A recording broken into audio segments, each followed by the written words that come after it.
Literacy sir.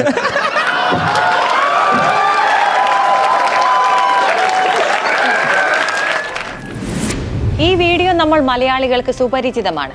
ഉത്തരേന്ത്യയിലെ വലതുപക്ഷ ഹാൻഡിലുകളിൽ നിന്ന് നിരന്തരം വന്നുകൊണ്ടിരിക്കുന്ന ആന്റി കേരള ക്യാമ്പയിനുകളുടെ ഒരു തുടർക്കഥയായി കണ്ട് അവഗണിക്കാമെതിന്. പക്ഷെ അതേ വേദിയിൽ സാക്ഷരതയുടെ വക്താക്കളെന്ന് അവകാശപ്പെട്ട് ഈ കൂട്ടങ്ങളിൽ നിന്ന് വർഷിച്ചത് അങ്ങേയറ്റം മോശം പരാമർശങ്ങളാണ്. പല പരാമർശങ്ങളും മ്യൂട്ട് ചെയ്തിട്ടുണ്ട്. പൊതുവേദിയിലോ അല്ലാതെയോ ഒരിടത്തും പറയാൻ പാടില്ലാത്തവയാണത്. സ്റ്റാൻഡപ്പ് കോമഡി ഷോയുടെ വിധികർത്താക്കളെ എത്തി ഈ യൂട്യൂബേഴ്സ് നടത്തിയിരിക്കുന്നത് അത്രയും ഹീനമായ പരാമർശങ്ങളാണ്. അതിന് കനത്ത പ്രഹരമാണ് സുപ്രീം കോടതി കഴിഞ്ഞ ദിവസം നൽകിയതും. രൺവീറിനായി ഹാജരായിരിക്കുന്നത് മുൻ ചീഫ് ജസ്റ്റിസ് DY ചന്ദ്രചൂഡിന്റെ മകൻ അഭിനവ് ചന്ദ്രചൂഡാണ്. അഭിപ്രായ സ്വാതന്ത്ര്യത്തിന് മറപറ്റി രൺവീറിന് കുറ്റവിമുക്തനാകാൻ സാധിക്കുമോ? അറസ്റ്റ് ഒഴിവാക്കിയ സുപ്രീം കോടതി നടപടി അതാണോ സൂചിപ്പിക്കുന്നത്? പരിശോധിക്കാം. കോഡ് ഫോർ ദ പീപ്പിളിലേക്ക് സ്വാഗതം.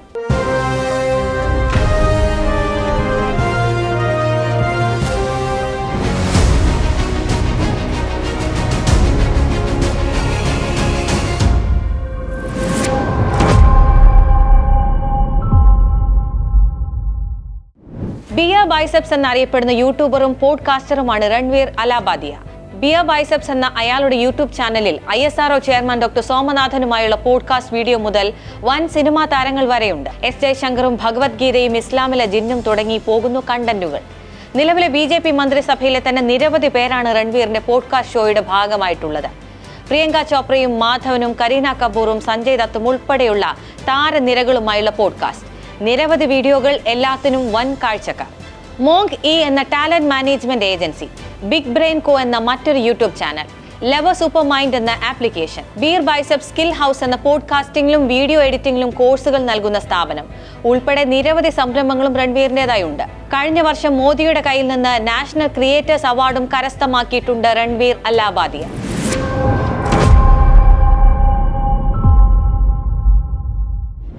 കൊമേഡിയൻ സമയ് റെയ്നയുടെ ഇന്ത്യാസ് ഗോട്ട് ലേറ്റന്റ് എന്ന യൂട്യൂബ് ചാനലിന്റെ സ്റ്റാൻഡപ്പ് കോമഡി ഷോയിൽ വിധികർത്താവായി എത്തിയപ്പോൾ നടത്തിയ പരാമർശമാണ് വിവാദമായത്. രൺവീറിനൊപ്പം വിധികർത്താക്കളായി ഇരുന്നിരുന്ന ആശിഷ് ചഞ്ച്ലാനി, ജസ്പ്രീത് സിംഗ്, അപൂർവ മുഖിജ എന്നിവർക്കെതിരെയും വിവിധ ഇടങ്ങളിൽ FIR രജിസ്റ്റർ ചെയ്തിട്ടുണ്ട്. 4 പേർക്കെതിരെയും നടക്കുന്നത് അതിഭീകര സൈബർ അറ്റാക്കാണ്. നിലവിൽ രജിസ്റ്റർ ചെയ്ത FIRന്റെ അടിസ്ഥാനത്തിൽ തുടർ നടപടികൾ സ്വീകരിക്കുന്നത് സുപ്രീം കോടതി തടഞ്ഞിട്ടുണ്ട്. ഇനി കൂടുതൽ FIRകൾ രൺവീറിനെതിരെ ചുമത്തരുതെന്ന് കോടതി നിർദ്ദേശിച്ചിട്ടുമുണ്ട്. അതേസമയം ഹർജി പരിഗണിക്കവേ രൺവീർ അലാബാദിക്കെതിരെ കോടതി നടത്തിയത് അതിരൂക്ഷമായ വിമർശനങ്ങളാണ്.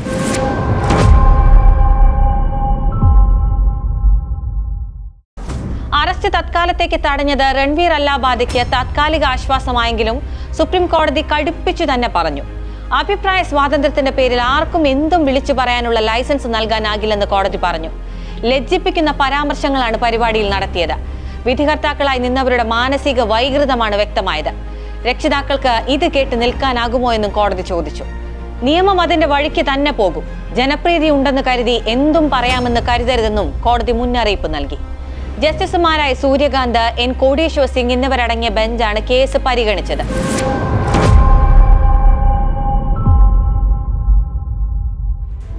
ഒരു പൗരന് അയാളുടെ മനസ്സിൽ തോന്നുന്ന ആശയങ്ങൾ നിർഭയമായും അസന്ദിഗ്ധമായും പ്രകടിപ്പിക്കുവാനുള്ള സ്വാതന്ത്ര്യമാണ് അഭിപ്രായ സ്വാതന്ത്ര്യം. ഈ സ്വാതന്ത്ര്യത്തിൽ പ്രസിദ്ധീകരണ സ്വാതന്ത്ര്യവും ഉൾപ്പെടും. പ്രസിദ്ധീകരണ സ്വാതന്ത്ര്യത്തെ നിയന്ത്രിക്കുന്ന ഉത്തരവുകൾ അഭിപ്രായ സ്വാതന്ത്ര്യത്തിനെതിരാണ്. അനിയന്ത്രിതമോ പരിധിയില്ലാത്തതോ ആയ അവകാശം ഭരണഘടന ആർക്കും നൽകുന്നില്ല. ഭരണഘടനയുടെ 19(2) മുതൽ 6 വരെയുള്ള ഉപവകുപ്പുകൾ മൗലികാവകാശങ്ങളുടെ നിയന്ത്രണങ്ങളുടെ സ്വഭാവത്തെപ്പറ്റി പ്രതിപാദിക്കുന്നുണ്ട്. രാജ്യത്തിന്റെ സുരക്ഷയ്ക്ക് വിഘാതം സൃഷ്ടിക്കുന്ന വിദ്വേഷ പ്രസംഗം പോലെയോ രാജ്യത്തിന്റെ പരമോന്നതയ്ക്കും അഖണ്ഡതയ്ക്കും ബാധിക്കുന്നതോ വിദേശ രാജ്യങ്ങളുമായുള്ള സൗഹൃദ ബന്ധം, പൊതുക്രമം, ധാർമ്മികത, അപകീർത്തിപ്പെടുത്തൽ, കോടതി അലക്ഷ്യം നടത്തുക എന്നീ കാര്യങ്ങളിൽ നിയന്ത്രണമുണ്ട്. അഭിപ്രായ സ്വാതന്ത്ര്യത്തിന്റെ ഗണത്തിൽ പെടുമോ രൺവീറിന്റെ പരാമർശം എന്നതിന് അശ്ലീല പരാമർശം നടത്താനുള്ള അവകാശമല്ല, right to freedom of speech and expression എന്നാണ് ഇക്കാര്യത്തിൽ കോടതി കഴിഞ്ഞ ദിവസം നൽകിയ ഉത്തരം. ഓൺലൈൻ പ്ലാറ്റ്ഫോമുകളിലെ കണ്ടന്റുകളിൽ നിയന്ത്രണം ഏർപ്പെടുത്തണമെന്നും അറ്റോർണി ജനറലിനോട് കോടതി ആവശ്യപ്പെട്ടിട്ടുണ്ട്.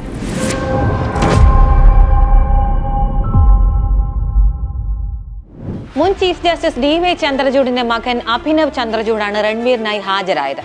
പരാമർശം തന്നിലും വെറുപ്പുളവാക്കി.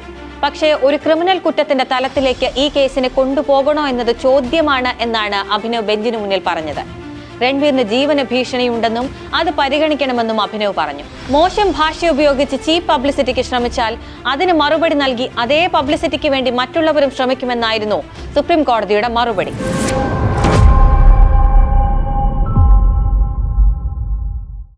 രൺവീർ നടത്തിയ അതേ പരാമർശം മുൻപും യൂട്യൂബേഴ്സിന്റെ ഭാഗത്തു നിന്നുണ്ടായിട്ടുണ്ട്. 2015 വെൽക്കം ടു കറാച്ചി എന്ന ചിത്രത്തിന്റെ പ്രൊമോഷന്റെ ഭാഗമായി സ്റ്റാൻഡപ്പ് കൊമേഡിയൻ കണ്ണൻ ഗില്ലും സമാനമായ ചോദ്യങ്ങൾ ചോദിച്ചിരുന്നു. ഇപ്പോൾ ആ വീഡിയോയും ഏറെ ചർച്ചകൾക്ക് വഴിയൊരുക്കുന്നുണ്ട്. യൂട്യൂബേഴ്സും സ്റ്റാൻഡപ്പ് കൊമേഡിയന്മാരും സിനിമാ താരങ്ങളും വിവാദ പരാമർശങ്ങളുടെ പേരിൽ കേസിൽ അകപ്പെടുന്ന സ്ഥിതി ഉണ്ടായിട്ടുള്ളതാണ്. കരൺ ജോഹറിന്റെ AIB എന്ന സമാന രീതിയിലുള്ള റോസ്റ്റിംഗ് പരിപാടിയിലെ പരാമർശത്തിന് രൺവീർ സിംഗും അർജുൻ കപൂറിനുമെതിരെ അശ്ലീല പരാമർശത്തിന് കേസെടുത്തിട്ടുണ്ട്. 2016 ലതാ മങ്കേഷ്കറിനെതിരെയും സച്ചിൻ ടെണ്ടുൽക്കറിനെതിരെയും വിവാദ പരാമർശം നടത്തിയതിന് തന്മയ് ഭട്ടും BJP ശിവസേന വക്താക്കളുടെ വിമർശനങ്ങൾ ഏറ്റുവാങ്ങി. കേസിലേക്ക് പോകുന്നത് തടയാൻ പൊതുമധ്യത്തിലെത്തി മാപ്പ് പറയേണ്ട സ്ഥിതി വരെയുണ്ടായി. 2021 ഹിന്ദു ദേവതകളെക്കുറിച്ചുള്ള അധിക്ഷേപകരമായ പരാമർശങ്ങൾ നടത്തിയെന്നാരോപിച്ച് മുനവർ ഫാറൂഖി 1 മാസത്തേക്ക് ജയിലിലടയ്ക്കപ്പെട്ടു. അങ്ങനെ പലരും സോഷ്യൽ മീഡിയയിലെ വിവാദ പരാമർശങ്ങളുടെ പേരിൽ സൈബർ ഇടത്തിലെ ആക്രമണങ്ങളുടെ ചൂടറിഞ്ഞിട്ടുണ്ട്.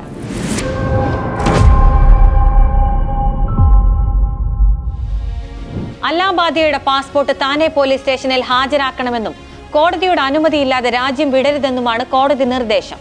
രൺവീറിനെതിരെ കൂടുതൽ യൂട്യൂബ് ഷോകൾ സംപ്രേഷണം ചെയ്യുന്നതിൽ നിന്നും വിലക്കിയിട്ടുമുണ്ട് കോടതി.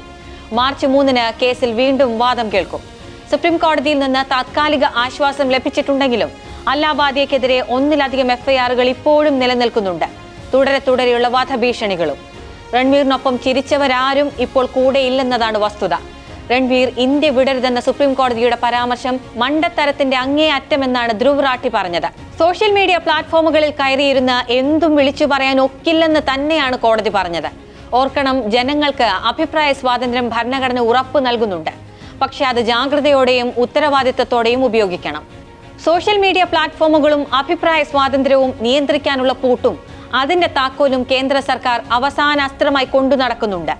നിയന്ത്രണം സംവിധാനങ്ങൾ ഏറ്റെടുക്കേണ്ട നില വന്നാൽ ഒറ്റയടിക്ക് എല്ലാത്തിനെയും നിയന്ത്രിക്കുന്ന പൂട്ടിക്കെട്ടുന്ന സ്ഥിതി വരും. വേണ്ടത് സ്വയം നിയന്ത്രണമാണ്. അല്ലെങ്കിൽ നിയന്ത്രിക്കാൻ ഊഴം കാത്തിരിക്കുന്നവർ അതിന് തുനിയും. കോഡ് ഫോർ ദ പീപ്പിൾ ഇനി അടുത്ത വാരം.